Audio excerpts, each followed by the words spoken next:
This one is going to be juicy, man. I didn't really get to take a look at this one. I remember talking about it and, really wanted to see, everybody has their different ones. I think 24/7 is actually pretty good. Yeah. But, looking at this, so we run through it real quick. So, summing up with number one with Alabama, I think we all agree. Clemson, number two, we all agree. I understand everybody's kind of like hesitant with Clemson because of their offense. And with, DJ Uwangale, which, he hasn't lived up to his height, but see what he does in year number two. Got the dogs up there with always with the stout defense. It's all just going to come down to the offense. Iowa, Iowa and this Ohio State. So these two right here. Iowa does have a good defense. I'm not going to take that away from them. All right, what's up, everybody? Welcome back to the Creative NoTice podcast, where we always bringing you them hits, those comments, those big-time topics that's in this world of sports. As usual, it's your boy, Adrian Blackwell, Bobby Douglas. Jeff is not in today, but he'll be definitely back for our next episode. But real quick, man, your boy Tatis Jr., what's going on? Suspended for 80 games. How do we think this is going to impact the Padres? And then what's your take on it? Since I know you're deep into the baseball world. Yeah, man, it's a big blow,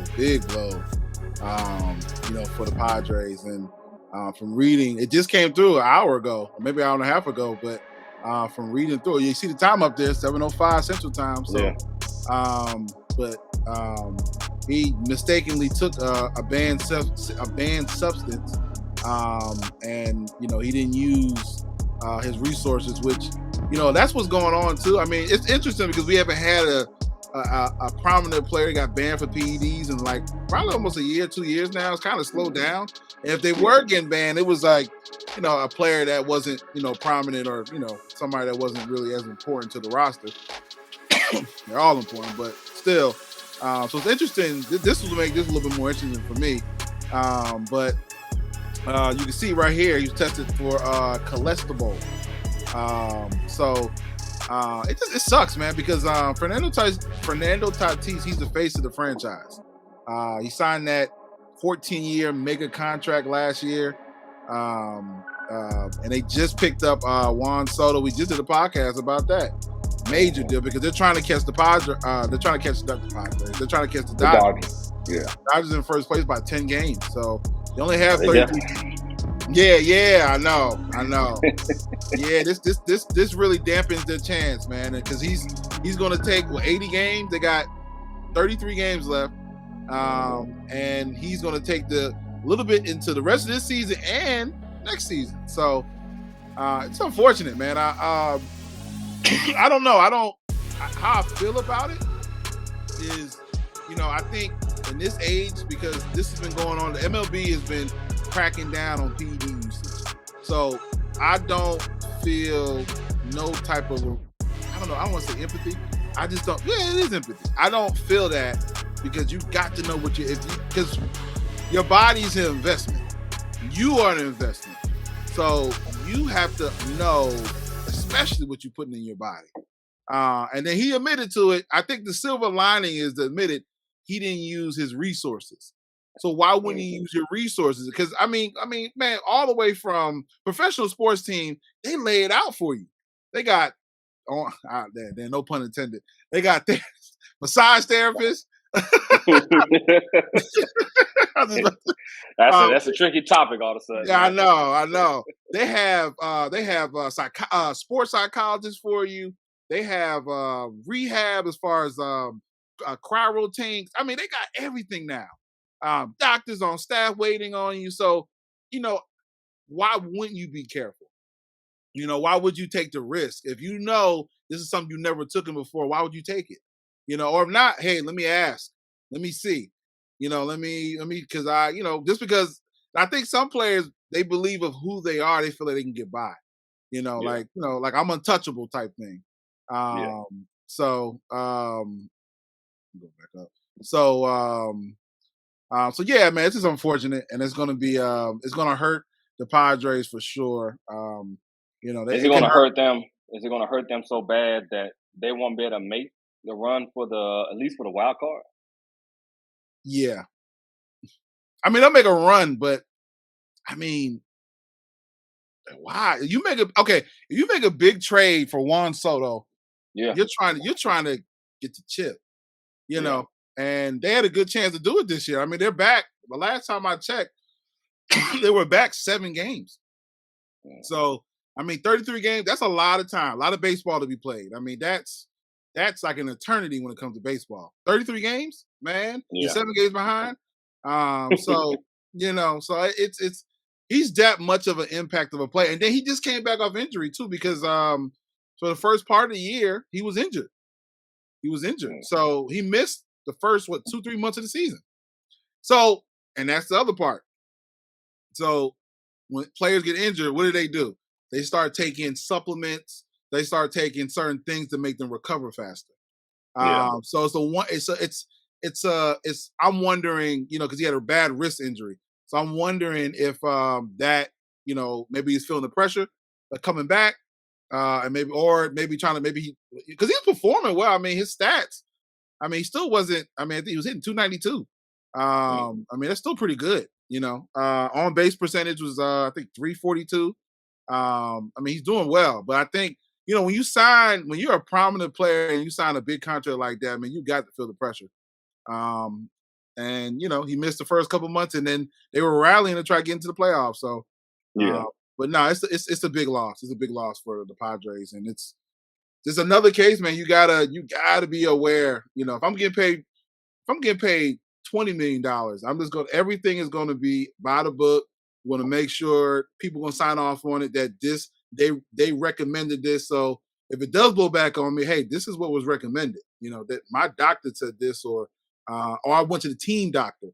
So they need to be held accountable too. But yeah, because that was going to be my next point. Is that I guess like with him being at the level that he is, there should be somebody, some type of agency, some whoever's on his staff should be able to assist him and making sure he's getting the right stuff so this won't happen.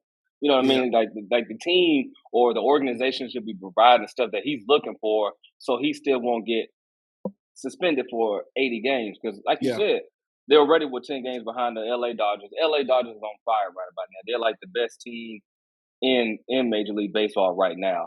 There's nobody coming close to them. That I know of. I mean, unless I'm incorrect, but for what the San Diego Padres trying to do was signing Juan Soto, which clearly was indication that we need to make a run. We get him, we get to where we need to, so we can catch up to the Dodgers, have a potential, a game against them. So that way, if they need to knock him out, they can knock him out. Yeah. Now, with him being suspended for 80 games, like you said, it's going to be, you only got 30 games left into the postseason. And then on top of that, you got 50 more games that he's going to end up missing. So that's going to roll over into the next season starting up. So they're already going to be behind the 8 ball. Not just saying that he's just the one player on that team. Yes, they still got Juan Soto, but Juan Soto, can they count on him to put the team on his back? You see what I'm saying? Yeah, it's a bad look too, man. It's chemistry wise. I mean, just even for him, it's just a bad look. It's a bad look, and it's and that's a good point. I didn't even think about it too. I mean, I thought about it, but it's definitely going to the next season. It still sets the expectation is still set. Like, dang, my main face of the franchise still suspended. Yeah. So you want to get past some of these headlines and some of these stories. So this is going to be a topic again, opening day in 2023. So that's going to be done for it. And it could be a big distraction for the beginning of the season for the team, and they're going to be starting in the hole and they got to get out of the hole. So yeah. Yeah. Well, Braves will take care of it for you, Padres. Don't worry. Hey, that's my son. He's a avid Braves fan like you. So they're the defending champions, so they got to defend their crown. Man, we don't defend, we hunt. Just like them dogs. We don't defend, we hunt. Oh, boy. The city. I had 1 year. That's it. Yeah, I had a good year. That's all it takes, boy, man. That's I all had it a takes. good year. Yeah. Y'all would do that, too. I just got to get the Falcons on board. Y'all be A-okay. Man, we might be able to do something. I think the Falcons were doing pretty good in their preseason. Last time when I look, actually, they won. Like, I believe Desmond Ritter, the freshman, he had a touchdown, a deep pass. Marcus Mariota, he had his rushing touchdown. Looked like the defense is still the same defense is giving up. So I think they gave up, 23? 23, yep. 23 points to the Detroit Lions? Yeah, Like, yep. Jesus Christ, man. It's like, God, oh, man. It's like the offense is still doing what it is. I mean, I believe we beat the Detroit Lions 27-23 in Detroit. But, I mean, Cordell Patterson did his thing. He showed up as usual. But to see that, still letting 23 points get hung up on you, which I understand it's the NFL. I don't think it's important to try to stop every team, but good day, man. I mean, it's Detroit Lions. Yeah. Shit, well. But and Jefferson already beat the Jaguars. I don't see them doing nothing either, but I'm telling you, man. We'll see. But like you said, man, Fernando, you got to be smarter, and Padres, put all your coins on the man Juan Soto. You brought him over for a reason. Here he is. If he's such a big guy, we got to see what he's going to do. Gotta see. Yeah. Well, all right then, man. Well, let's go ahead and start swinging on to something else, man. So, 24/7 dropped their top 10 college defenses for 2022. This one, man, I didn't really get to take a look at this one. I remember talking about it and, really wanted to see. Everybody has their different ones. I think 24/7 is actually pretty good. Yeah. But, looking at this, so we run through it real quick. So, summing up with number 1 with Alabama, I think we all agree. Clemson, number 2, we all agree. I understand everybody's kind of like hesitant with Clemson because of their offense. And with, DJ Uiagalelei, which, he hasn't lived up to his height, but you see what he does in year number 2. Got the Dogs up there with the always with the stout defense. It's just going to come down to the offense. Iowa, and it's Ohio State. So these two right here. Iowa does have a good defense. I'm not going to take that away from them. They have a very good secondary. I will give that. It's no fly zone for Iowa. But they get exposed real quickly and all throughout the season when they start playing like very elite pass offensive teams. Like the game I really want to see, if you got a good defensive Iowa and then you got a good defense of Ohio State, I really want to see those two, when they play this year. But then you got Ohio State number 5, which is a shocker because their defense was terrible last year. If you haven't seen my prediction video for that Ohio State versus Notre Dame, go look at it. Yeah. Ohio State, they weren't nowhere ranked near the top 10 in defense of last year. And they still got the same players coming back. Or not all of them, but they still got the same players. I think their front 4, that defensive line is going to be real good. But are they going to have this major turnaround? Because the only reason why they rank number 5 is just because of Jim Knowles. Ohio State went out and got Jim Knowles from Oklahoma State. So is he going to really make a big impact on them immediately this first year? No. I don't see it. I think they'll have a big change around, but I don't see them making a tremendous leap to this. Number 5. I agree. Then you got Wisconsin at number 6. They always got a good defense. University of Houston. That's a. I didn't realize Houston was cracked in top 10. Yeah, I mean, Houston isn't really bad. Houston did. I mean, they were so they're a group of 5, but they're in the AAC. They did pretty good. I mean, they had a good run. The only struggle, they definitely had a struggle against Cincinnati, but Cincinnati won that division 2 years in a row, and Cincinnati was in the playoffs last year. Okay. So, all right, but overall, Houston is not really a bad team. They're actually pretty good. I mean, I think it's just going to be one of those situations where we just got to see, because you start putting these group of 5s in here like that, it's like, are they going to have this drop off from the year prior, or are they going to stay with it? North Carolina State. I don't know about that one. I really don't know about that one. I mean, what would you put them? I'd give them top 15, but I wouldn't make them top 10. There'd be a 12, 13 for me, but they would not be a top 10. Not North Carolina State. No, don't get me wrong. North Carolina State is good in the ACC, and they're good up against your Dukes. They can stop the Duke, and but they struggled against North Carolina. And it went to a back and forth because it was a rivalry. I think Wake Forest really pushed them. I mean, that's just Wake Forest. Wake Forest always hangs up a lot of points, but Yeah. that'd be a head scratcher. And then you got Texas A&M at number 9, which I think it should be Texas A&M at number 7, in my opinion. You can swap Houston and Texas A&M for me. You can swap them two, and then Notre Dame. You see that comment that by Juan that well it might be biased. It says the Texas won. Houston is still underrated here. Dang. Okay. Yeah, I mean, like Houston is like I said, Houston didn't do bad. Like their defense was actually pretty good last year. It wasn't like they were a terrible defense. I mean, only reason why they didn't get the same recognition as Alabama and Georgia is just because Alabama and Georgia was the defense, and Georgia's defense stood up. It was number 1.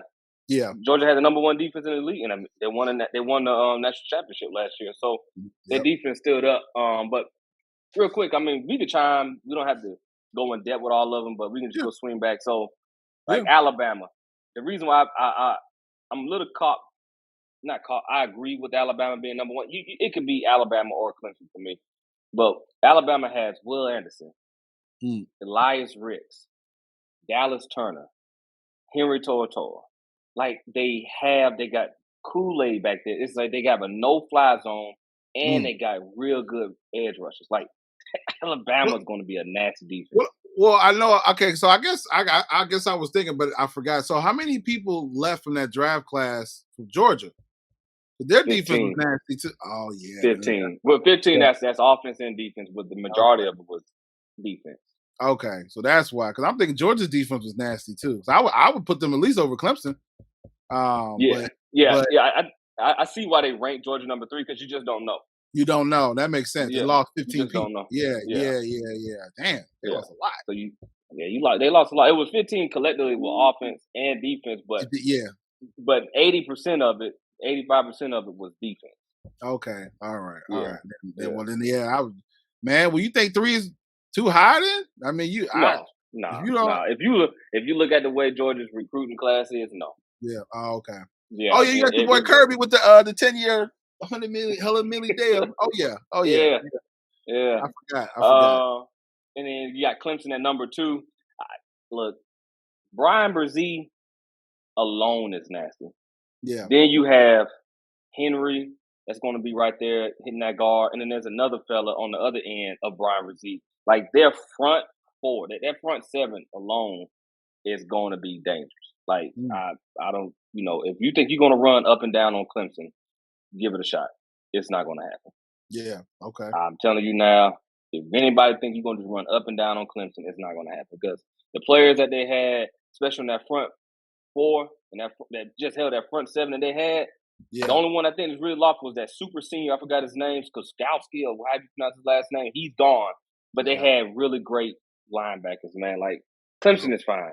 I agree with that. Georgia, with number 3, I agree with it. Because you really don't know. Like I said, the 3 returning stars that they really have is Nolan Smith, Keely Ringo, and what's that other fella's name? Nolan Smith, Keely Ringo, and then Jalen Carter. So, you got some real good players on your defensive line for Georgia. But and then you also, right now I think Georgia just kind of like it's one of those situations everybody's trying to figure out is, who's going to be in the secondary for them. So who left? So it was more the line, right? Yeah, no. So you had Jordan Davis left, but it was their linebacker play. Okay. So Nakobe Dean, Channing Tittle, Quay Walker, some senior players like Lewis Seen in the top safety that went to the Minnesota Vikings. Then you also had the transfer that came from the extra transfer that came from Clemson. He transferred to Georgia. He ended up getting drafted, so he left Georgia. So a lot of experience that knows that defense and knows how to play that defense. They're gone, and so that's the big question that everybody's really having is like, what do we have for Georgia? You know what I mean? And I think that's the biggest, that's the biggest thing that everybody is really trying to understand when it comes to to Georgia. Okay. Yeah. Okay. Yeah. So Yeah. they just and again, it's projection. So they. Yeah, and it's all projections, I man. don't know, man. If you lose 15 people, I know the recruiting class, and again, I don't. I'm just speaking off, not from what I know as far as I don't know if I lose 15 people, no matter what my drafting class is, man. I don't know if I put them number 3, but I don't know I don't know Iowa and Ohio State. So, but 15 people, that's a lot of people, man. That's a lot of people. Yeah, I mean, like I said, it was a lot. It was a lot of people. 15 on. It was all like I said. It was offense and defense. Both. Yeah. But like I said, it was just a lot of. It was a lot of experience. That's the thing. Like Jordan Davis was a return. Devontae Wyatt was another, top, pick. Like they had, I believe it was 3 or 4 first round picks. Trayvon Walker, the number 1 pick that went to the Jacksonville Jaguars, he's gone. So they lose a lot of experience. So that's why everybody like the question is, me personally, I would never be surprised if Georgia was ranked number 5 if they would have put Iowa and Ohio State ahead. Yeah. Because you're at the situation where you really don't know what Georgia's going to bring. You don't know what Georgia has to offer. You're really trying to figure out who Georgia is. You know what I mean? Because right now, Georgia's trying to figure out who's going to be the opposite side of Keely Ringo. And they're trying to figure out who's going to be the next, or who can fill the shoes of Jordan Davis, and who's going to be on the other edge of Nolan Smith since Trayvon Walker is gone. It's going to be one of those situations that's, that's going to be the real big impact. Yeah. True. Yeah. And then just round it off. You got Iowa and Ohio State. Iowa's a team I'm definitely going to watch this year. I didn't get to watch them a lot last year, and I really should have because Iowa. This is what's crazy. I did get to watch that game when Iowa played Maryland, and Iowa. So Maryland it has what's the guy's name that plays for the Miami Dolphins? Tua. Tua. Yeah. Maryland has Tua's younger brother. Okay. And Maryland is known because the head coach originally came from Alabama, and he was Alabama's offensive coordinator. And everybody knows he's more like a spread offense. He's kind of like a Lincoln Riley in a sense. Like he likes to throw the ball around. He runs, but he likes to throw the ball around a lot as well. So that's where that head coach is at. And then you bring Tua's little brother in there. He was a good recruit coming out. He's not his brother, but he was a good recruit. When Iowa played against Maryland, like they shut him down.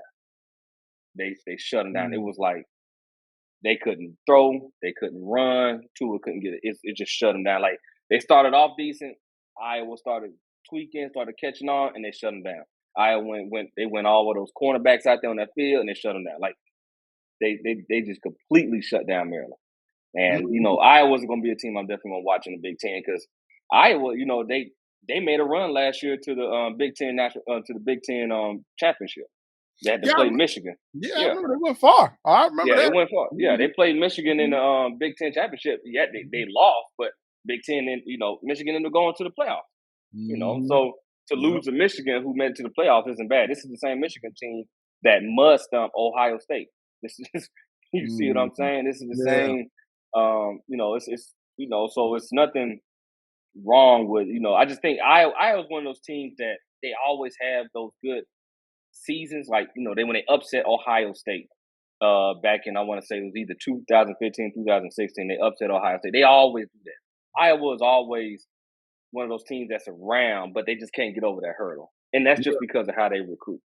You see what I'm saying? Like none of the real elite recruits want to go play in Iowa. There's nothing out there. There's nothing that's enticing for any recruits that want to go to Iowa. Yeah. Okay. You see what I'm saying? So yeah, because it's Iowa. It's Iowa. It's out there. It's in the Midwest. It's like there's nothing out there. It's no more different than Kansas. Wait a minute now. There is something in Iowa. The Field of Dreams. Remember that movie? The Corn. Yesterday we did the blast baseball topic, but the Reds played. Oh yeah. Yeah. So that's a good man, and that's iconic. That's one thing I got to do.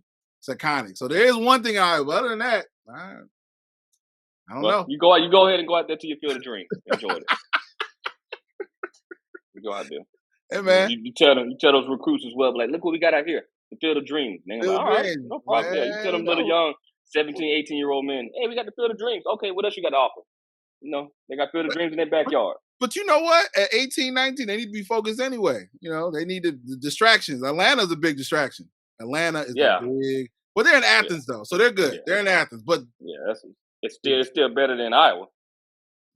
that's a fact. It's still better than. But like I said, but Iowa, like I said, but Iowa does always have. They always keep experience, so they Yeah, always yeah. have a lot of great returning players. Like you always get, and they do well in the draft class. Not like they don't have players that's in the NFL now. I So just think. Go so ahead. no, why though? So why? So let me, because that's something I want to know. So what not a city, but like a state like Iowa, where there's nothing to really to do, there's not a lot going on. Why do they have? Why in the last years have they had top recruiting? Like, what is it about their program? I just think really like their head coach is actually is pretty. Their head coach is actually pretty good. I mean, yeah, he's up in age, but he's Yeah. been around for a long time. He's established a very great culture where you come here, you develop. Like they don't get the top 5 stars, the top 4 stars. Depending on whatever position it is, they might get some low 3 stars, mid 2 stars, maybe a high 3 star player come out there. They might scratch the surface for a top 4 star recruit. Okay. The only thing with Iowa is just that is they do very well of bringing in the kids and developing them. That's what they That's what it excel at. seems Like like. That's what it yeah, seems. yeah, That they what I, do. They do very well of bringing in the kids, yeah, developing them. I'm trying to pull up their yeah, recruiting for last year. Matter of yeah. fact, of what they did last year. Because this Just so you yeah, go ahead. Because go I ahead. was one of those like especially, and I no disrespect to the college. 'Cause I don't want to say that, and it be like people jump in the comments like, "What you mean, Iowa? You don't know nothing about." I don't, and that's why I'm trying to get knowledge. But it doesn't seem like again, it's like a powerhouse. Like most people going to Alabama, Clemson. I mean, hell, Oregon. Yeah, Like schools like that. I think Iowa to me, it doesn't fall by the wayside because people are going there, obviously. yeah, But it's interesting. It's one of those sleeper colleges, man. Like, yeah. if So, you like want to for go, example, my bad. Like go real ahead. quick. Like for example, Iowa they had 18 commits in their Mm, 2022 recruiting class last year. Out of wow. those 18, they only had 2 4 stars, Yeah. Okay. and they So had 16 3 stars. yeah, so they really focus on development. It's all about developing, man. They do a very, very good job of developing their players. And the only thing is that it's like a 4 star is a good blue chip, but Mm, how many 4 stars do you have yeah. compared to like Ohio State? Ohio State ranked number one in their recruiting in their league in the Big Ten. Ohio State ranked number one with 21 recruits, 2 5 stars, 18 4 stars, and 1 3 star. Wow.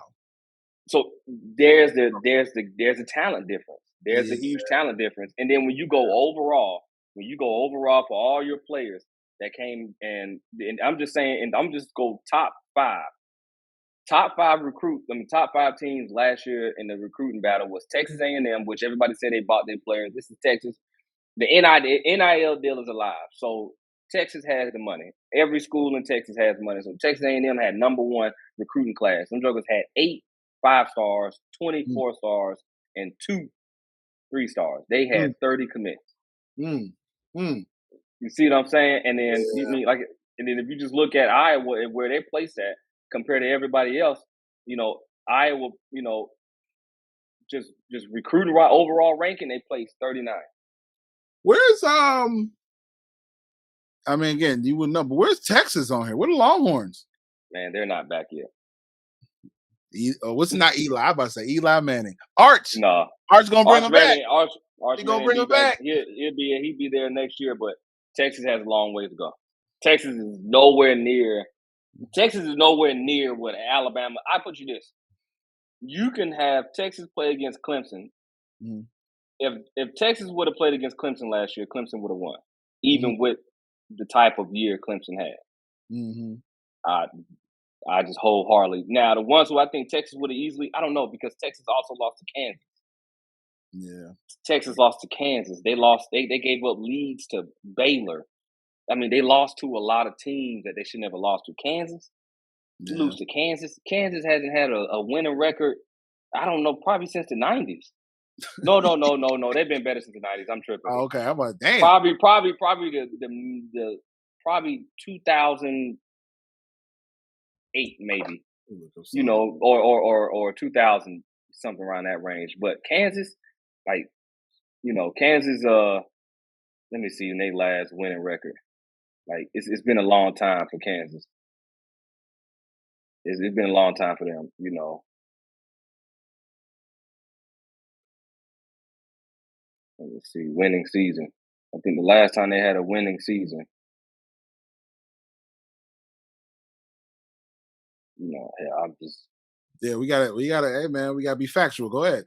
Yeah, I ain't gonna worry about it because it's just too much. I'm not about to go digging around for them. Hey, Kansas the fact if you gotta go digging around for it, it hasn't been recent. In 2007. In 2000, Damn. I know. I told you it was like 2005, 2007. This 2007. They achieved the Damn. #2 ranking. They were ranked #2. That was the BCS era. Get Texas 2007. No, not Texas. I'm talking about Kansas. Oh, That's Kansas. what I'm saying. So Kansas, they lost. And then Texas lost to Kansas. Yeah, Kansas. That's why I would say get Texas out of here. That's what I'm saying. Like Texas, yeah. They're not allowed to even see this right now. Texas, I don't care what Texas fans jump on here. You jump on here, we can go back and forth, and I'm gonna let you know. Don't bring up, oh, we beat Georgia. We beat Georgia in the New Year's Six Bowl. And you don't think because you know Texas got deep pockets. You don't think this with the emergence of the NIL, the deals that they're gonna they're definitely gonna crack it. You know, I think they will. I think they will. Because Texas boy, Texas definitely. They still spending money from 1905. Like they have long money, man. And they like to win down over here. They got Arch Manning too. They got the perfect rollout. They got Arch Manning. You know, they're gonna set him up nice. He's gonna redshirt, right? He's gonna redshirt this year. He probably start the next year as a sophomore. He won't start. No, he'll be in college next year. This because he's still in high school. So he's gonna finish his high school season and then he's gonna go to college. And he'll redshirt when he gets to college so he can learn the playbook, learn how college football moves. But Texas is what it is. I mean, but like Texas is ranked #3 in the 24/7 recruiting class. Yeah. So, you know, they're actually not doing so bad. You know, you know, they're doing real good. But, you know, and just to finish it off, Ohio State. But like my read back before I go to Ohio State. But like I said, Iowa's a team I'm definitely gonna watch this year. And North Carolina State. Houston, I'm not really surprised they're in here, but Iowa's a team I think everybody should watch just to really see what they do. I don't think we're gonna get the same Iowa that we did last year. I don't think we're gonna get. I don't see Iowa making the Big Ten championship this year. I just don't see it. Who I really see, I see Ohio State is going to be there. I see Ohio State going to be there because the Big Ten East is a challenging division. I mean, you got Ohio State, you got Michigan, you got Michigan State. That's a very challenging division. So in that league, I can see Ohio State coming out. Whoever emerges from the West, I don't think it really matters. You can beat Nebraska for all I care. I don't think it even matters. That's terrible. Yeah. But then to top it off, Ohio State. I don't know, man. With Ohio State, I would have put Wisconsin before Ohio State. Okay. I just would have put. That's me. I just would have put Wisconsin. Ooh. I just would have put Wisconsin before Ohio State. Just because Wisconsin is consistent. Mm-hmm. Wisconsin is very consistent. You don't have to worry about them falling off or, you know, not knowing what to do or, you know, seeing one of them seasons where they collapse or they can't get it together like Ohio State, like what they did last year. Ohio State they just couldn't get their train rolling, man. It's like their defense was their weakest thing last year. Even with all that good talent that they had, their defense was still their weakest. Their defense was that was their kryptonite. Yeah. And I just I really think that, for me, I definitely would have put Wisconsin ahead of Ohio State. Yeah, that's just, because I don't know, man. Like I said, in the West, Wisconsin would be probably the best team. Wisconsin, maybe Nebraska. I was thinking Nebraska, but no, Wisconsin and Iowa. It'll probably come down between Wisconsin and Iowa in the West. Because like I said, the East is just nasty. Like I'm looking at it now, you got Michigan State, Michigan, Ohio State, and Penn State. Those are your best four teams in that division for Big Ten. Yeah. You see what I'm saying? And then you got, Indiana, Maryland, and then you got Rutgers. Like, Rutgers just might upset somebody. Rutgers is one of those teams. They'll upset somebody. They'll lose. They'll lose damn near all their games and win one or two. And their two wins will be against some team in a non-conference that came from some group of five, some school we never heard of. And then their other win, it'll be somebody who should win, who should go undefeated or lose no more than one game. Rutgers will beat that team. That's how Rutgers is. But for me, I would switch it to Wisconsin should be number 5 and then Ohio State number 6. Because I just don't. I'm not bought that just because you got Jim Knowles that's going to turn around in 1 year. I'm just not bought into it. I just don't. There's nothing you can tell me. Don't get me wrong. Jim Knowles did a hell of a job at Oklahoma State. What he was working with at Oklahoma State, he's going to have Ohio State to be the new Alabama and Georgia. Give them 2 more years. Give them 2 more recruiting cycles. Ohio State will be the new Alabama. They will be up there with Alabama, Clemson, and Georgia. Ooh, okay. Yeah. All right. Okay. Yeah. So this rundown real quick. So you don't. So who was your top 5? My top 5. I'm just looking at it this way. It'll go. It doesn't matter between Alabama, Clemson, and Georgia. You can line them up either way. But Alabama, Clemson, Georgia. I will go Wisconsin number 4, and then I will go Texas A&M as number 5. Oh, okay. So it's a little shakeup with 4 and 5. Okay. Yeah, and Notre Dame should definitely be up a little higher. Yeah. But that's just me. Just me. Yeah. All right, man. So let's go ahead and shake it up. The last thing, man.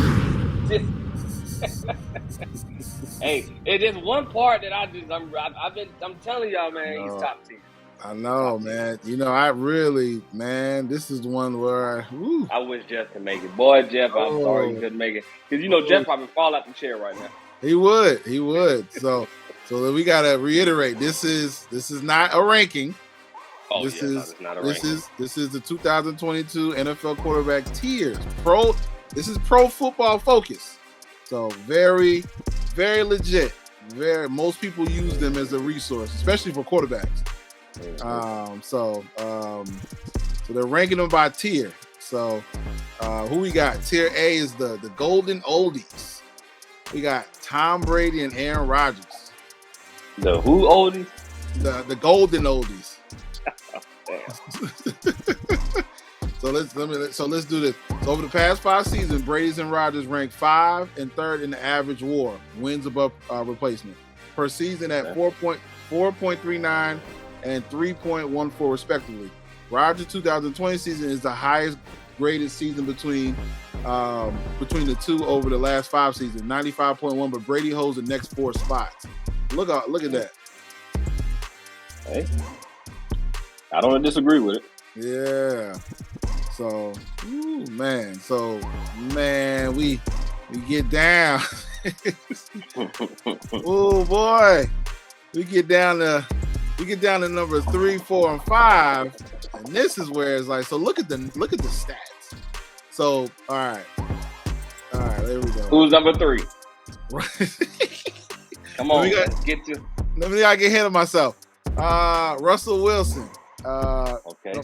Number 4 is Matthew Stafford, and my man. Oh my God, Matt Ryan. So, all right. So let me read. 5. Oh my God. So let's say a case could be made to rank these 3 quarterbacks in any order.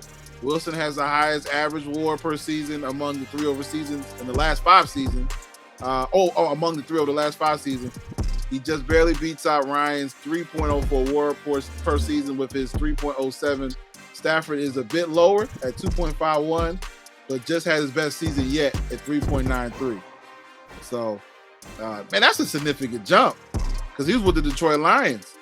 So he comes over to the Rams, and man, his he had better weapons. Yeah, he did. Damn, look, he went from. You know what? I'm not gonna say he had better weapons because I keep forgetting Golden Tate was with the Detroit Lions. Yeah. I mean, man, how you go from 2.51 to 3.93? That's a big jump, and it's just a difference of teams. Yeah. Let's see. Wilson owns the top 3 seasons in PFF grade between the 3, with his 2019, 2020, and 2018 seasons coming to an elite grades. The 5-year cutoff does remove Ryan's 2016 season, 92.2, which would be his highest. Before Wilson's injury in 2021, he was flirting with the top spot in the PFF grade for the seasons before coming back and seeing a grade drop post-injury. Man. See, okay, here we go. Stafford's highest grade in the sample, 86.1, but he is ascending while Ryan might be descending. This is why Stafford projects to be barely above Ryan, and you can see the graph right here. But see, I say this is only I say they're taking into consideration also for what Stafford did when he was at the Rams and what Matt Ryan went through for the last let's just say 3-4 years. Well, let's just say last 2-3 years that he was with the Falcons. Mm-hmm. Because after that Super Bowl against the Patriots, like everything for that whole organization on defense and offense just took a collapse. Yeah, it did. Yeah, and again, he's had off season. So I mean, if let me go back up because I don't want to misquote the numbers, but I mean, it seems like Stafford and Ryan were neck and neck, But yeah. I mean, but Stafford took off because of the season. If you go from a WAR of 2.51 and you're jumping up to 3.93, and we know why he jumped up. It's ooh, I mean, man, that's where it's going. And then, you want to project it too. I mean, do you see Stafford falling off? Nah, not as long as he's with the Rams. No, he's not going to fall off. I mean, the Rams has a very elite defense, man. Like the defense alone is what's going to always help that offense because it's going to depend on where they start on the side of the field. Like if there's a team that faces against the LA Rams and they start off at their own 25 or whatnot, and they got a punt from their own 25, that opposite team's going to have Matty Stafford's going to have great field position. Yeah, I mean, so wherever he starts at is just I just think with that good defense is really going to make it even better. And then plus, I mean, they still got the Rams it's still a good offense, but plus with the head coach, he's not going to play nothing stupid. Yeah. So he's going to you still got good. But we'll really see what Matt Ryan really is now with him going to the Indianapolis Colts. I don't think they're going to make a drastic run this season for the Colts. I don't think the Colts is going to be like this magical team that's just going to pop up. But I do think it's going to be. I think you should see. I say, see what Matt Ryan does next year, in the year after that. Yeah. Look at that. I mean, look if you do look. Okay, so Stafford is blue, Ryan is red. Look where Ryan started. He was, that was that 80, 88, 86, 87. And let's see, Stafford started, 77, 76. And he dipped a little bit in 2018. Yeah. And Ryan dipped. Yeah. Look what Matt Ryan dipped at. What year? 2019. No, look what he started dipping at. Oh, yeah, 2018. Yeah, 2017.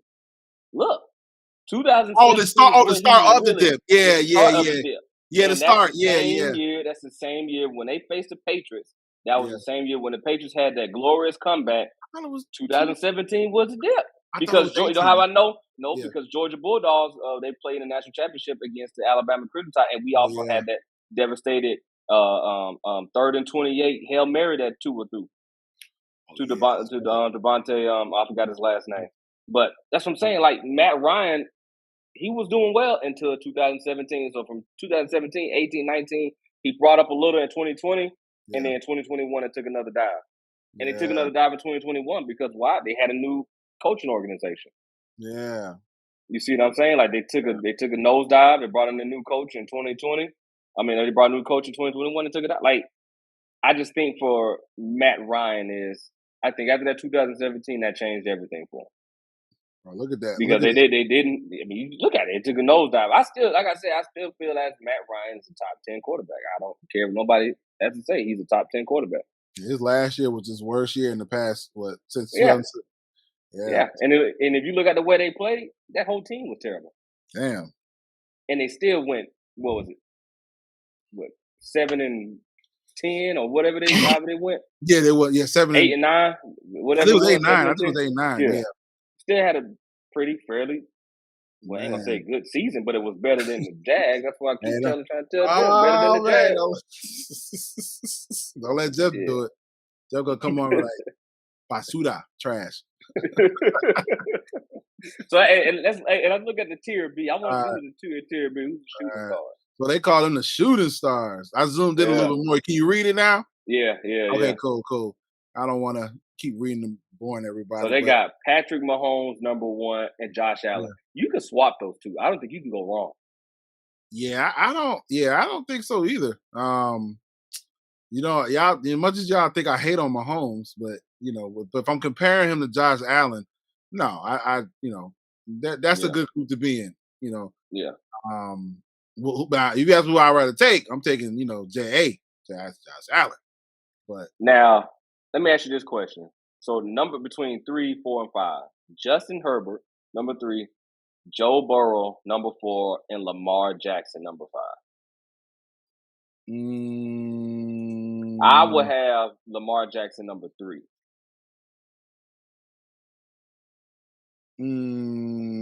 Okay. So,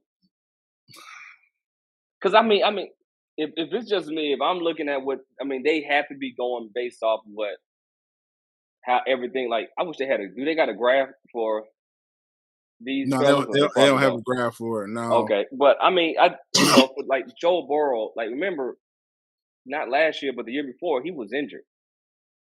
So I wonder, like, what are they taking into consideration in this situation? Because the year before, Joe Burrow was injured, right? He was out for how many games? Or I forgot how many games he played before he got injured, but he was out for the remainder of that season, right? Then he came back and he did very well last year, so that's good. Justin Herbert, he's been consistent, but for me, it's between Justin Herbert and Lamar Jackson. Do you really think in a tier 2? Do you think Lamar Jackson should be behind Justin Herbert and Joe Burrow? I do. Because I know we did our Raven prediction. And I do. I know you have your reasons. My reasons is just I don't think the team overall is going to compete with a lot of teams. Yeah. But Lamar Jackson is still a threat.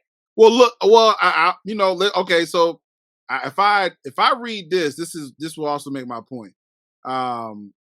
Okay. So each quarterback on this list has a one elite 90+ graded season, and Jackson's 2019 season culminated into an MVP award.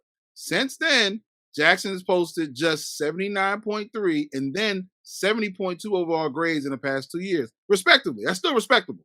But so that's the thing, compared to Justin and Joe, I guess to me, Lamar won the MVP. So, but the last 2 years, he's dipped. And I've seen that, but also I'm kind of like, who's he throwing to? That's the other my part. thing. So, we're grading him. And again, so this is Pro Football Focus as quarterbacks. So, and I know we've had this argument, but I think he's always going to get the bad stick, because if we're grading him as a quarterback, compared to Joe Burrow and Justin Herbert, they're ascending. Every year they're getting better. So even though Joe Burrow was hurt that year, but the next year he was in the Super Bowl. Yeah.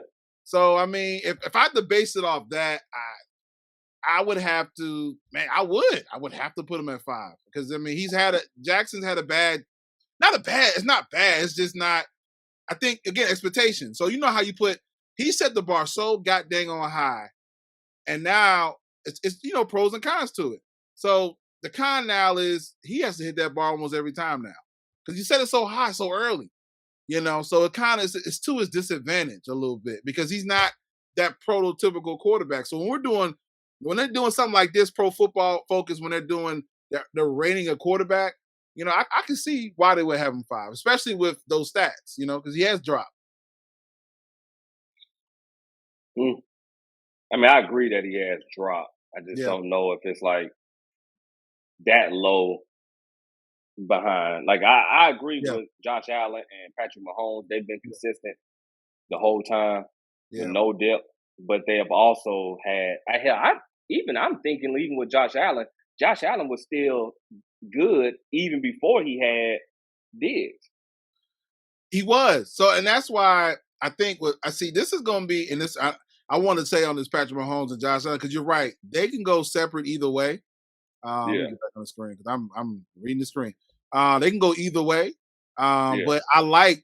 See, this is how I feel. Like the gap is shrunk once again between Allen and basically Mahomes because Allen's been playing at an elite level every year. He's getting better every year.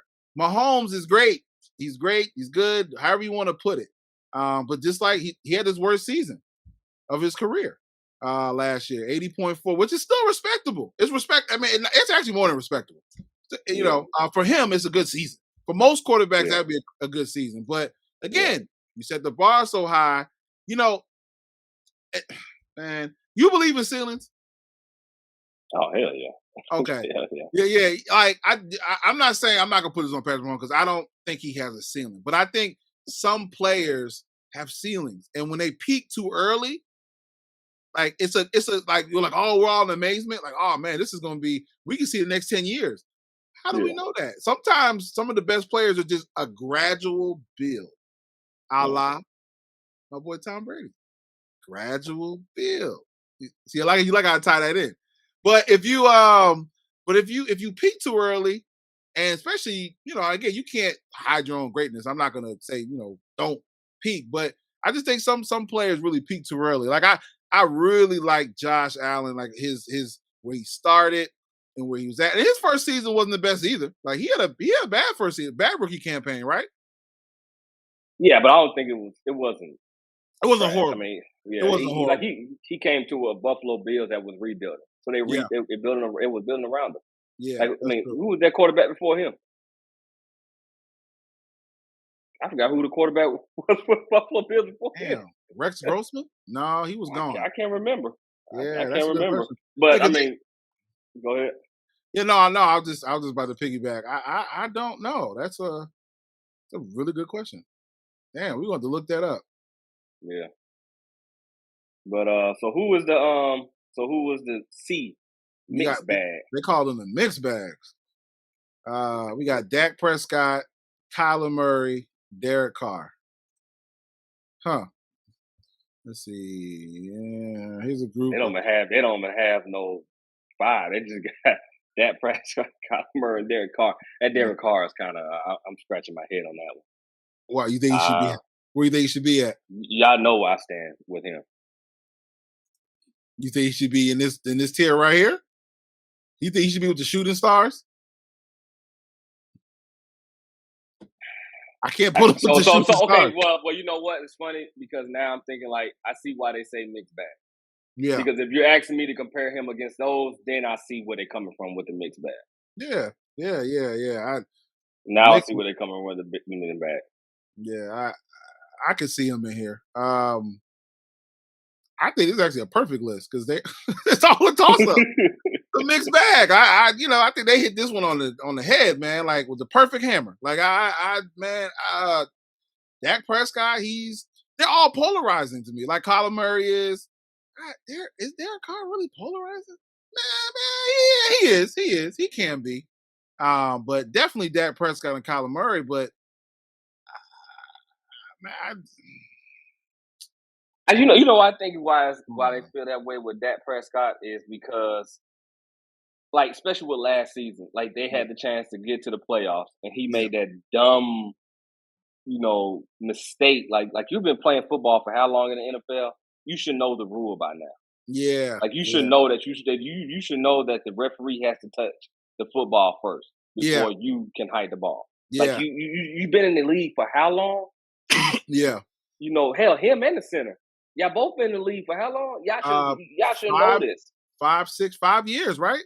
Yeah, They've been like at this. That's what I'm saying. Like at this point, and I think also with that is that I think for him I think it's one of those situations that you see like this, like he can be like this tier 2 easy against Josh Allen. But if you had your pick between him and Josh Allen in a game between who's going to win, if they told the Buffalo Bills and the Dallas Cowboys to play right now, you would pick the Buffalo Bills. If they had 5 games, you would pick them 3 out of 5, damn near 4 out of 5. Just because you know Josh Allen's going to make better decisions when it comes to this, when it comes to the quarterback play. Derek Carr for me well, let me stick with the list. Kyler Murray for me is, I would put Kyler Murray at number 3 because, in my opinion, I just haven't seen enough out of him. I just feel like he's just all over the place right now. Man. I want to see what the next list says because I don't think he should be in the mix. He's polarizing. He's polarizing, but he's definitely that. He's definitely polarizing player. Like he's like a player. Like he has it, but it's like, man, when is that light gonna turn on? He reminds me of that he's still learning the playbook. I feel as if he's in the NFL, he's still trying to catch up to the speed of the NFL. Yeah. I feel as if he's still trying to get the hang of how NFL defenses are playing. I think he's still, because like you say, like he kind of has that Patrick Mahomes backyard type of play, but with Patrick Mahomes, he has that elite level where he can understand defenses. Yeah. Where Kyler Murray is just, I could run around and get the ball out.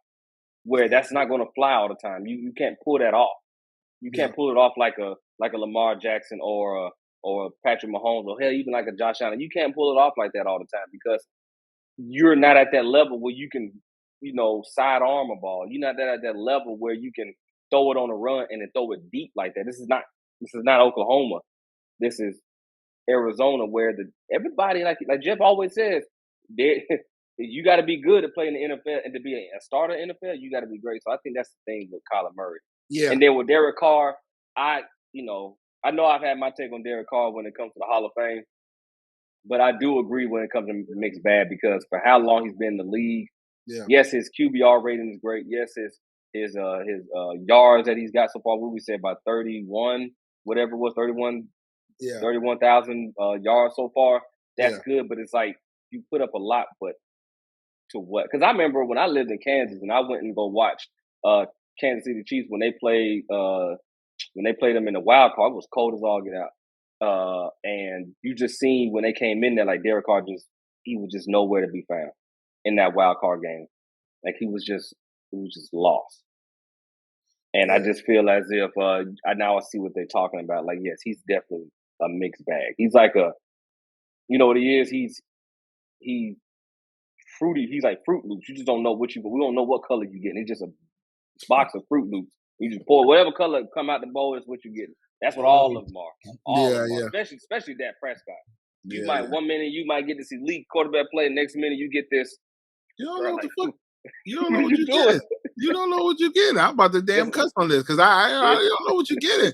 And I guess it makes me upset because Dak Prescott, I just, like you said, he should be in that. He should be in that tier with Lamar. Patrick Mahomes. Yeah. How is Herbert over him? Like when Dak, well, Herbert's a great quarterback, but I'm still. It's just when Dak Go ahead. No, but when Dak came on the scene, he was just like, he was a model of consistency to me. I'm like, oh, this dude, he makes the right decisions.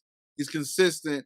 But these last 2-3 years, man, or last 2 years for sure, it's like he's a toss. It's the mixed bag. It's a perfect man, bro. It's a perfect analogy. Mixed bag. Because you just feel like, I can't say he's not good, but what makes him elite? Exactly. And when you think about it like that, he was like, no, I don't see it. I don't see it. I don't see it. Because it's not like he leads the league in interceptions. He can't make better decisions with the football, but it's not overly bad. Dude's a warrior. If he needs to take off with the ball, he will. He'll run. Team-oriented guy. Seems like a great leader. I don't know. Is there something missing? Like I don't think he should even be in this tier. But it's It's fitting for him though, but he should not be in this tier. He should not be in this tier. Yeah. But as of his play, higher. He should be higher, man. Yeah. He should be higher. So, all right, let's see the other ones. Tier D. Play action merchants prop up by Steve. Damn. Ryan Tannehill. I agree. Look, okay. Number 1, Ryan Tannehill. Number 2, Kirk Cousins. 3, Jimmy. And then 4, Jared Goff. Yeah. Drop Jared Goff. But Ryan Tannehill, I agree with that one. Yeah, I'm gonna have to agree with Ryan. I damn for sure agree with Kirk Cousins. He need to be what's his next tier? He need to be on that prove it or lose it, because that's the next tier. We won't say. Hold on, let me. Yeah, we'll I ain't gonna go there. Yeah, but he need to be on that next damn tier. This guy has finessed the NFL for the last, and I respect it, but I didn't like him in Washington. I did not see it. I didn't see it. He's overrated. He's a great backup. Great backup. Starting quarterback? No. See, this is one of the positions. This is one of the teams where we're not gonna go there. I'm not gonna go there. I'm not gonna go there. But I don't want to go there with Colin Kaepernick. Well, because I don't understand why. Because you don't think Colin Kaepernick is better than Kirk Cousins? Oh, hell yeah. Like, come on, man. Like, come on. It's just Kirk Cousins. Why is he still the starting quarterback for the Minnesota Vikings? And then he's paid. You know what? He was the first person to get the guaranteed contract, not Deshaun. Because all his money's guaranteed, right? Yeah. It's not a big number, but his money isn't his money. It's like $90 million or $98 million for like 2-3 years, whatever it is. But he's the first one to get it, right? Between him and Ryan Tannehill, I don't know who's worse. Because when I saw that contract with Ryan, they gave Ryan Tannehill this crazy contract just because when they made that run to the playoffs. Yeah. And they gave him that crazy contract. And I'm thinking, well, let's not forget that Derrick Henry took a ton of load off of what Ryan Tannehill had to do. Yeah. Like, that's what I'm saying. Like, if it was for me, it's Ryan Tannehill who's the quarterback of that Tennessee Titans. Yeah. I mean, you've seen it last year without Derrick Henry. What was Ryan Tannehill? Yeah, he was a subpar quarterback. He was, what's their title? Did they give him a prop screen? That's what he is. He's a prop screen. He's one of those quarterbacks. He's a bus driver. You know what he remind me of? Ryan Tannehill, Kirk Cousins, and Jared Goff are, and this is, I know Georgia fans gonna come for me, but he's like Stetson Bennett. Stetson Bennett of Georgia does a very good job of driving the bus. Yeah. And that's what these quarterbacks, they should have called this the bus quarterbacks. Yeah. This is your school bus quarterback. That's what they should have called it. Yeah. Now, with Jimmy G, I'm a little questionable on that one. I would have had Jimmy G in there with the Dak and the Derek Carr conversation. Really? He's not polar. He's not polar. He's not a mixed bag to me. I think it's unfortunate. I feel this is what I feel with Jimmy G and Jacoby Dorsett, or whatever his last name is. I feel as if they were behind Tom Brady way too long. Yeah. Oh yeah. So any team that they got to, they were already pretty much outside their prime. Like Dorsett, I think it's an unfortunate situation where when he finally got released from the New England Patriots, he was already at his prime. I mean, you can only do but so many mental reps on the sideline. You have to get physical gameplay out there in the field, and that's the same with Jimmy G. And I think, unfortunately, Jimmy G this is what you're gonna get out of Jimmy G. This is his quarterback players. That's what you're gonna get. Yeah, I agree. Well, and unfortunately, they had to scheme accordingly to him because, I mean, think about it. What if Jimmy G would have went to a team that needed a quarterback? What if some teams would have went after him a lot quicker? I mean, because when people watch, there's nobody can say Jimmy G doesn't play very well. I mean, he's very well. He just, unfortunately, he sat on that damn bench way too long doing mental reps, doing all that, sitting back there with the clipboard and holding the phone until Tom Brady comes inside. Here you go, Tom Brady, here's the phone. And then Dorsett comes running up with the clipboard. I got your clipboard. Well, they done that too long. What they're done. Yeah, that's true. Like at this point, they're gonna go right. What's gonna happen? Jimmy's gonna revert back to a backup quarterback. Yeah, that's true. That's true. Hell, if he doesn't retire sooner. Yeah, So, that's a good point. I feel as if, I think Jimmy's belongs on this list just because of what we've seen and what we've got out of him since he was a starter at San Francisco. Yeah, But I just think unfortunately and Jared Goff, he needs to be lower. I don't give two shits what anybody thinks. He needs to be lower. He was trash. He was trash when he played out west, out in Cal. He's terrible in the NFL. Yeah. Like, no, I agree. You trying to tell me Colin Kaepernick can outbeat Jared Goff? I wholeheartedly agree. Yeah, Jared Goff should be. This list is going to rub some. This is pissing me off now at this point. We at the bottom. Yeah, at the bottom. Let's see who this tier. Is there another tier? Is this it? Oh my God, they got tier E. It goes to F. It's alphabetical order, so it goes to F. Let's it goes to F. So tier D is Jameis Winston, Daniel Jones, Jalen Hurts, Tua, and Drew Lock. Drew Lock should be lower. What's the name of this title? Prove it or lose it. Drew Lock ain't got to prove nothing. He's done. I'm not even going to talk about him. He's done. Yeah, I can see. I can see all of it. Daniel Jones. Go ahead. No, go ahead. I just this guy. Daniel Jones is another guy. I'm not a fan. I've never been a fan. When they drafted, I was like, "What in the? Who is Daniel Jones?" If I'm correct, Odell Beckham was there with Daniel Jones, correct? Yes. Yep, he was. No, and they also had the tight end, right? Yeah, he was Ingram. Ingram, and they also got Saquon Barkley. He's another person. So Daniel Jones had weapons when they were definitely in their stride. Yeah. So Daniel Jones needs to drop. There's no proving. It's just get him off the list. Yeah. I hate that Jalen Hurts is on it because I think he's just officially getting his fair shot. I mean, between him and because he was going back and forth with they didn't know Nick Sirianno. They didn't know if he wanted to start him or put what was the other quarterback? Was it Nick Foles? No, not Nick Foles. There was another one that came back. They let Nick Foles go because he's at Washington. Yeah. Carson Wentz.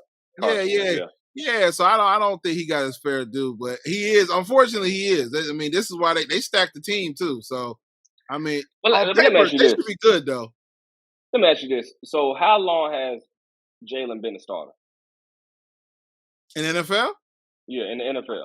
I don't think he's ever been a starter, man. I think last year was his first official year as a starter. Correct? Not all. He didn't start all the games. So. I don't think he started all the games. Hold on. So that's what I'm about to lead to. That's what I'm about to lead to is it so that because I'm kind of leaning towards you. So does that really make it fair that he should be on Prove It or Lose It? Like, should he be on? No. So should he be tier C? Let's go. Let me go back to tier C. Because tier C is trash ass Jared Goff, trash ass Kirk Cousins. Yeah. I mean that tier C, tier D. My bad. Yeah. I can easily see him because Jared Goff should be. Jared Goff, the damn for sure, be on this potentially last year. He should be on that. I beg to differ. I think Jared Goff should be a lot lower than D. Wherever E and F sits, I need to see the title.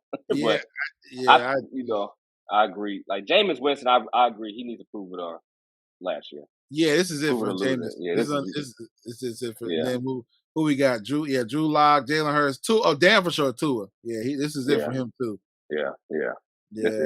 I think if Tua doesn't do well this year, whoever, because you got to look because all the quarterbacks is coming out to college this year.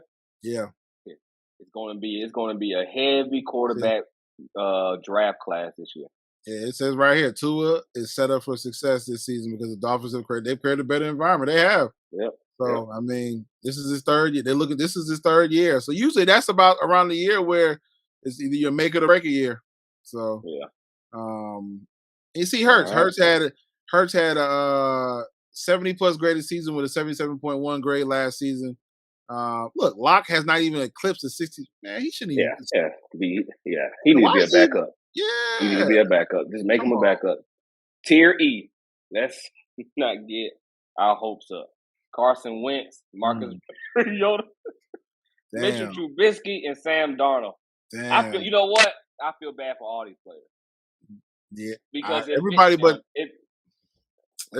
Darnold, he gonna be a future backup too. I'm not a fan. And I'm telling you, everybody says he goes, and then they made what we did to that boy twice, 2 times every year. This is without Tom Brady. Like, come on now, no. I'm not a fan. I wasn't a fan with him with the Jets. I was like, nah, he's not it. He wasn't good. He wasn't good when he came out of USC, so that's why I was surprised when he went in the first round. If I'm correct, he was the first quarterback taken off the board. He was. Another Sam Bradford. Man. He just came at the wrong season. The wrong time. He could have stole some money back when Sam Bradford was playing, but no, he should have stayed another year. These are the type of quarterbacks that should have stayed another year, except for Marcus Mariota. He did that great run with Oregon. Carson Wentz did good, but it was at North Dakota State. But Mitchell Trubisky and Sam Darnold should have stayed their asses in college for one more year to get themselves situated. Let's see what it's F. They got an F. Hold on, oh damn! I saw somebody at the top. Boy, I definitely want to talk about. I wish Jeff was here, because damn it, woo! Man, we might have to amend this one. We might have to circle back on this one. This is a really good list. But I did want to say, one person I think we're sleeping on is Mitchell Trubisky. I think with the Pittsburgh Steelers, I think he's going to do some damage. I really do. I think he's going to do some damage. I liked him with the Bears. I just didn't like. I didn't like Nagy. I don't think he was not head coach material. But I like him with Tomlin. Okay, so I'm not 100% bought in Mitchell Trubisky, but I give you. Okay, let's just see what he does in year one with Pittsburgh, and let's see how he plays in year one. Like, I'm not saying he comes out here and they go run to a Super Bowl based off his arm.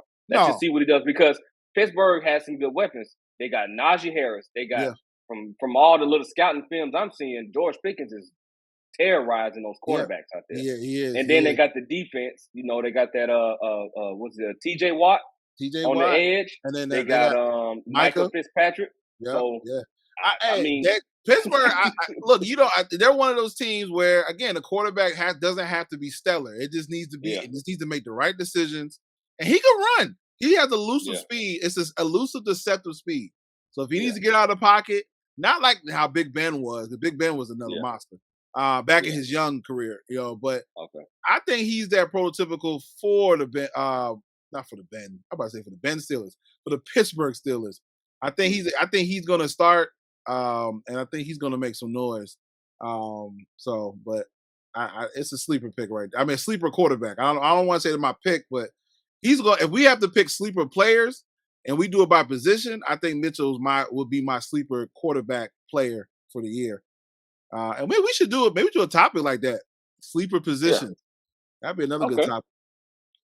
Here we go. Yes, sir. This it? This is the last one. This is the last one. Told you with the F. Tier F. Goddamn sophomoric jinx. Or hijinks. Whatever. Who we got? Let's read it off. Top. They got 6 of them. God, yeah, they got my. Let's see. Trevor Lawrence. Matt Jones. They got my Marcus Mariota ranked higher than y'all. They got my Matt Ryan ranked higher than y'all. Yeah. Justin Fields. I don't think that's fair. Trey Lance. I don't think that's fair.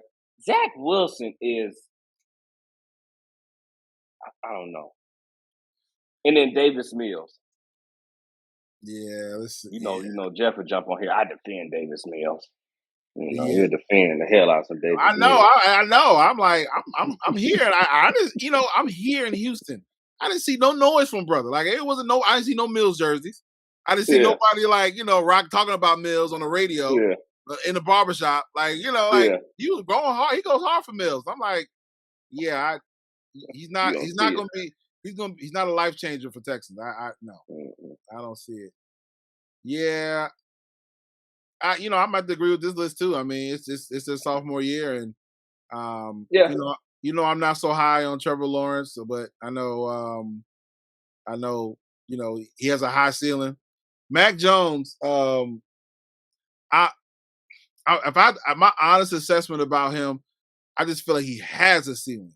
The difference between Trevor Lawrence and him and Justin Fields and Trey Lance, and I might even say Zach Wilson, they all have higher ceilings than Mac Jones.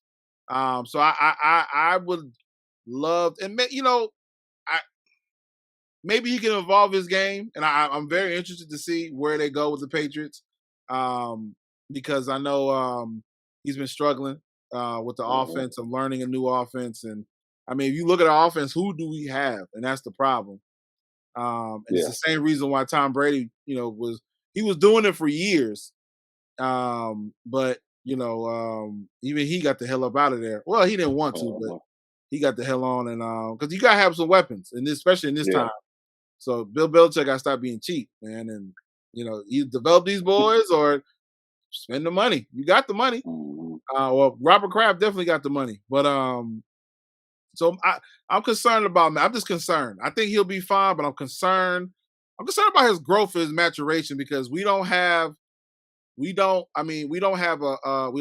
McDaniels, the godfather of offensive coordinator.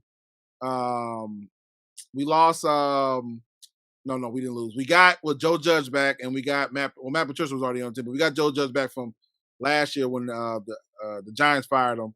But they're splitting the calls, and we don't know who's going to be the de facto offensive line. And I just think stuff like that stunts their growth. The same way I think Baker Mayfield didn't get his fair shot by having different coaches 3-4 years. That's just a part of the game, and I get that. Yeah. That's a part of the game, But unfortunately, I think for some quarterbacks, it stifles them. So some quarterbacks need consistency. And so, but not to stay too much on Mac Jones, but Justin Fields, definitely. He's another one. I don't think he got his fair shot either. I'm not a fan of Nagy. Trey Lance is probably the biggest question mark. I have no idea.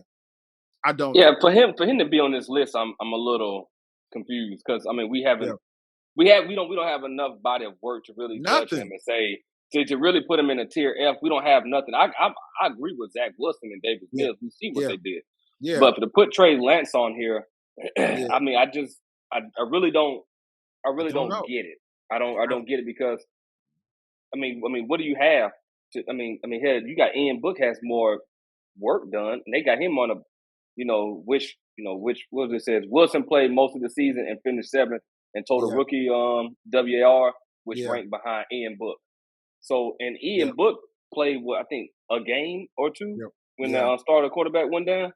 So I don't know. I scrolling up real quick. So let me ask you this question. Scroll up real quick. Yeah. Out of this list of quarterbacks that they have, my bad. Out of this list of quarterbacks that they have, who do you think is going to advance? Let's just say who can you see that will advance to tier C? Let's go back to tier C. If I was correct, tier C was like Dak Prescott. Polarizing players. I mean, who can you see out of that list? Justin Fields and Zach Wilson. Those are two I can see. Zach Wilson, hell no. I think he's severely going to be he's severely underrated. This boy about to make some noise. Put it on. I book it. He about to be the next Aaron Rodgers. I book it. All right. I said it. Hey, he's in year 2. He's in year 2. This boy is fearless. Well, you know what? They got some weapons for him. They got weapons. They definitely went in the draft class and got him some weapons. So we'll see. I don't know. I don't know. I mean, me personally, I'm going with Trevor Lawrence because I think Trevor Lawrence has a very high ceiling. I don't think we've seen much out of Trevor Lawrence because what he did in high school and what he did in college is nothing. Yeah. I mean, he went to teams and he continued to, grow. I mean, he continued to be a dominant player. Like he went to a Jacksonville Jaguars that had nothing. Still ain't got nothing. I'm interested to see, but you know how I feel about Goldilocks. So Well, you give me Trevor Lawrence, and you give me. I definitely say Justin Fields. Yeah, I gotta take Justin Fields. I just don't know enough about Trey Lance. I really just think Mac Jones has a ceiling, and I think he's just going to be. I don't want to say system quarterback, but I just think he's going to hit a wall. Still going to be a great quarterback, but he's going to hit a wall. And I just don't know if I had to say this, but I believe, I trust Bill Belichick. We trust, man. But God, dog, like, man, just set him up for success. David Mills. Why are we even having this discussion? Jeff is on board. He would talk about him, but I'm not gonna give him no more airtime. So we'll just say his name. Jeff have a banner. David Mills. David. He be having pom-poms and everything. And Trey Lance, I you know what? You know what's funny about Trey Lance? I want to like him. I want to I want to see him succeed. I haven't seen enough of him. He's one of those where I'm like, I'm very interested to see where he goes because I want to, from what I watched on college, even though he didn't play enough college games, but from what I've seen, I want to see how it's going to translate to the NFL. And then last year, you just didn't see enough, know. So, and then they mortgaged their future to get this boy. So, and you know what's crazy? And they still haven't even came out and said who's going to be the starting quarterback. No, a lot of teams have established who is going to be this starting quarterback. They've already. You hearing all this, people saying who's emerging between quarterback battles. You have yet to hear anything from 49ers. And I think what it is just me. I think what it is that Trey Lance is still at a point where he needs to learn, and they just might sign Jimmy back to get their season rolling. I think it's a mistake for them not to. I look, it's I don't care what. Investment. Sometimes you know the stock market, right? There's a thing called long-term investments. Yeah. And this is one of those where I think, just like Patrick Mahomes, he benefited. Just like Aaron Rodgers benefited.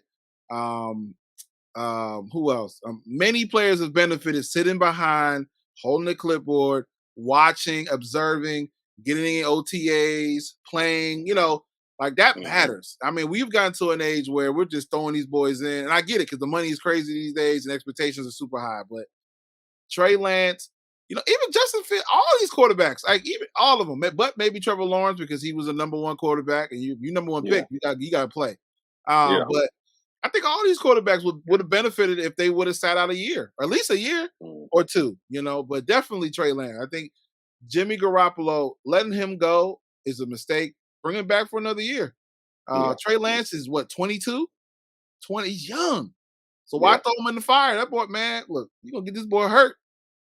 You're going to try to knock his head off, man. All that, so I'd rather, if I was taking over, I would have Jimmy G, bring him back on a nice, maybe a team-friendly, contract, take care of him, team-friendly. Maybe up the signing bonus a little bit. Offset so on the salary cap, bring him back from that. Let him know because he already knows now. Hey, look, man, you're a bridge quarterback, but we need you to mentor Trey Lance. But we're going to be the starting quarterback. But we don't know when we're going to bring Trey Lance. But you're going to start the season, so because he needs more work. So regardless, even if he's good, because remember Andy Reid was like with Patrick Mahomes, he was ready the year before. But Alex Smith still started. So it's a benefit, man. It's a benefit. So. Well, appreciate everything, everybody. Thanks for watching the show. It's your boy Bobby Douglas, Adrian Backwell, to Creative Notice Podcast. Like, subscribe, comment. Let us know what else you want us to touch on. And as usual, we out. Peace.